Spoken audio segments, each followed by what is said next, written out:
So like Yeah. the finals were very compelling. You know, it was a 6-game series. Tampa just felt like they got outplayed and ran out of gas. They were towards the end. gassed I mean, in a couple games. last night they had 2 shots in the third period. I mean, you're just you're never going to win that way. It's just not going to happen.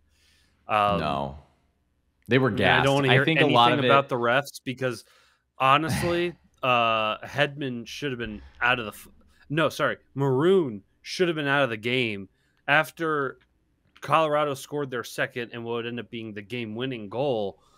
Fucking Pat Maroon takes his stick and slashes, like, swung hard as shit down at the back of a Colorado player. I'm forgetting which one. And it's a good thing the Colorado player like put his stick behind him because Maroon's stick broke over his stick. Otherwise, it was going to go right into like the back of his ankles. And that in the regular season, that is probably a 5-minute major in a game for Maroon. Like he's probably out of the game. And it wasn't even called a penalty. So like I don't want to hear like Tampa fans like they were bitching about that icing call at the last second, which like your team couldn't get in the offensive zone anyway.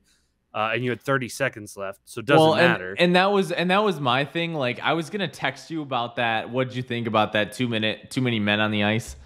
But like, I didn't care. You know what I mean? Oh, the one in the Colorado game? Yeah, the one at home that sent him to well, it was what was it?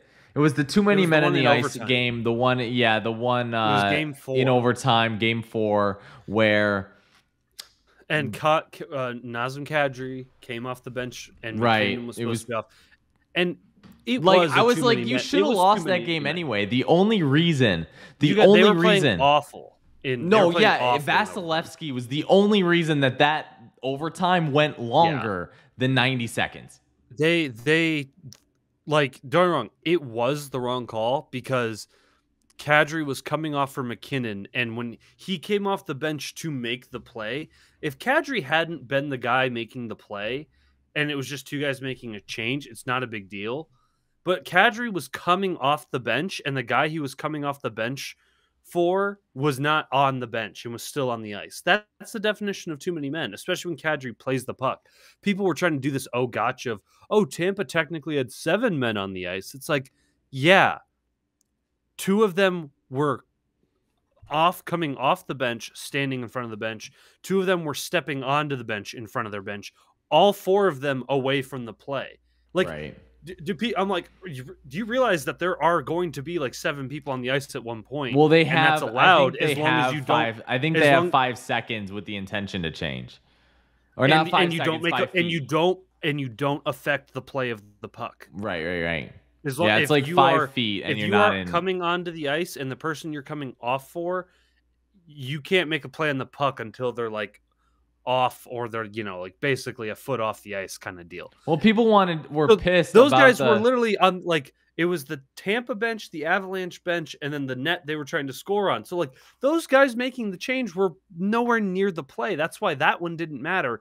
But Kadri took the puck and scored the game-winning goal. Yeah, and that was like while a big deal. The guy he was making the change for was not off the ice yet. He didn't get off the ice until Kadri was in the offensive zone. Well, and the funny thing about that though too is that if that play would have went differently, wins that game. If that play did go differently and Colorado doesn't win, first of all, terrible, right? Like that's awful. Okay, but now the series is 2-2, and I think I think that Colorado still wins, but it goes to Game 7, which is an interesting dynamic. Like that changes the whole thing, right? Like if Tampa Bay did win that game and they got lucky on a shot, like that changes the whole complexity of the whole game. But I don't know. It's what was that? Wasn't in Game 6? Wasn't there the one play where the dude was limping off the ice? Oh, so it was late in the game, and he blocked a shot with his skate.